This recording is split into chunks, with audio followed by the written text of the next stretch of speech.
Hello, it's day 2 of making a video. I thought I would start off by putting a disclaimer to you all that the information that I'm going to be providing you is not from being that I have experience as a registered dietitian. I am not a doctor or an influencer posing as such, because I always encourage those to, the information that I'm giving you is to start by looking into it, research it, and make sure it is right for you, as I always encourage those to arrive at your own decisions and opinions. So I just wanted to start off with that. I especially think that it's important for me to come out with this information with just everything going on, and I've held on to this information for quite a long time.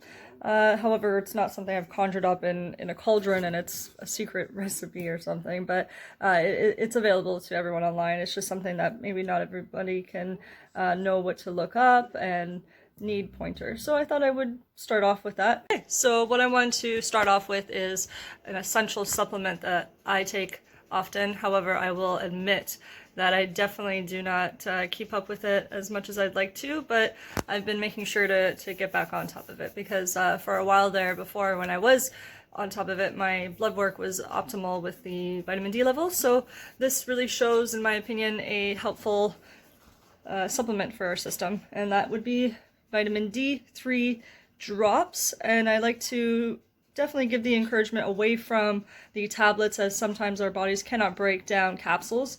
With this, it's good to follow the instructions provided and make sure that you stay within 600 international units to at the most 800, as it can be toxic, of course. So just keep within those guidelines.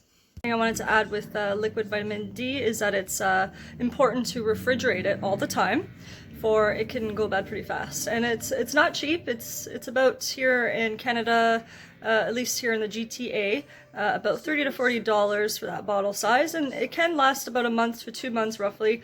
But again, just keep that in mind, because you wouldn't want it to go bad. And if affordability is an issue for you, then I find that eating certain foods, such as, for example, salmon. Salmon in 3 ounces is about 444 international units, and orange juice has 100 international units. Look out for certain vegetables as well that contain a lot of vitamin D, for that can be found. And if you're dosing for infants, please, please, please, I can't stress enough to keep in mind that they can only go no more above than 400 international units. Once again, do not exceed 400 international units. What I want to add to the list is turmeric. Turmeric is a phytoderivative from the ginger family. Another part of that word that I thought was interesting is phytoremediation. Phyto from the ancient Greek word meaning plant. Remediation meaning restoring balance. So I found that to be kind of neat. And with that, I found a lot of research pointing that it is a great anti-inflammatory. It also helps against viral replication. And I found a lot of these resources from scientist trials on pubmed.gov, and as well as many other sources if you look online. So that I'd like to recommend. So you could always have it with say chicken, vegetables, mixing it even in a smoothie. These are ways to intake turmeric. The safe dosages that I found online, according to many clinical trials, have stated about 500 milligrams to 2,000 milligrams. Make sure not to exceed that amount, especially because it strongly mentioned, as I noticed, with it being that they were short-term basis. So if you do look to have turmeric on a regular basis or are taking turmeric tablets, make sure to stay within those amounts. And another thing that I found quite interesting, and I have to remember, and I do not like black pepper, is why I make that face, is because pairing it with black pepper actually increases the absorption and bioavailability in your system. So keep that in mind. Okay, so another one that I want to recommend is apple vinegar cider.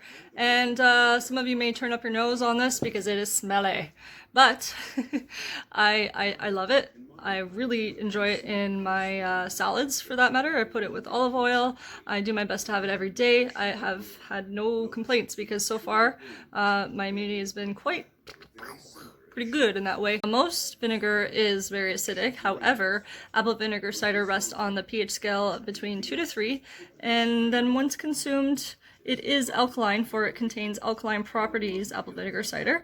So therefore, because it is a fermented apple vinegar cider, and fermented foods are very healthy for you, for they do improve gut bacteria, and as long as it stays on the scale of fermented foods between 4.6 roughly, it then is an optimal level. The optimal pH level for one's body to achieve is between 7.35 to 7.45, and I have cross-checked this information on medical journals, environmental journals as well. Cabbage is a great fermented vegetable also. I will list a few sustainable vegetables if you have a basement or a cellar, just as a few tips there. So apples and cucumber, peppers, and potatoes are wonderful vegetables that can last for a long time in said conditions. If you're unlucky like me and you have an apartment in Toronto that you can't adjust your heat settings, then I would say the refrigerator is the way to go, as an attempted step there. But another thing that you can also have for long term is a bag of oats. Those oats is a very sustainable food to eat for breakfast, for other times of the day too, for that matter. So do attempt to buy a big bag of oats if you can. Don't go crazy, because that's another issue at hand here that we're all facing. And I will make another video too. I found a little cheat for heat setting control. I'll do that in another video. Lastly, I'll leave you with a few recommendations if you suffer from chronic pain, that we should be avoiding taking painkillers and anti-inflammatories on the long term anyhow. However, especially at this time, to decrease our susceptibility to be getting sick, we should be looking to alternatives. So I'll recommend a few that work well for me. I find if you suffer from chronic migraines, tension headaches, joint pain, muscle pain, the like, I use peppermint oil. I find not ingesting it, but rubbing it on my temples, my forehead, sides of the neck, back of the neck, maybe any other parts of the joints that I need, does provide a calming, soothing sensation. If you can't stand the smell, however, what I find is a great substitute is castor oil. That can be a little bit messy, so just keep that in mind. But what I love about it is that the ancient Egyptians used it. They found castor beans in their tombs dated back to 4000 BC.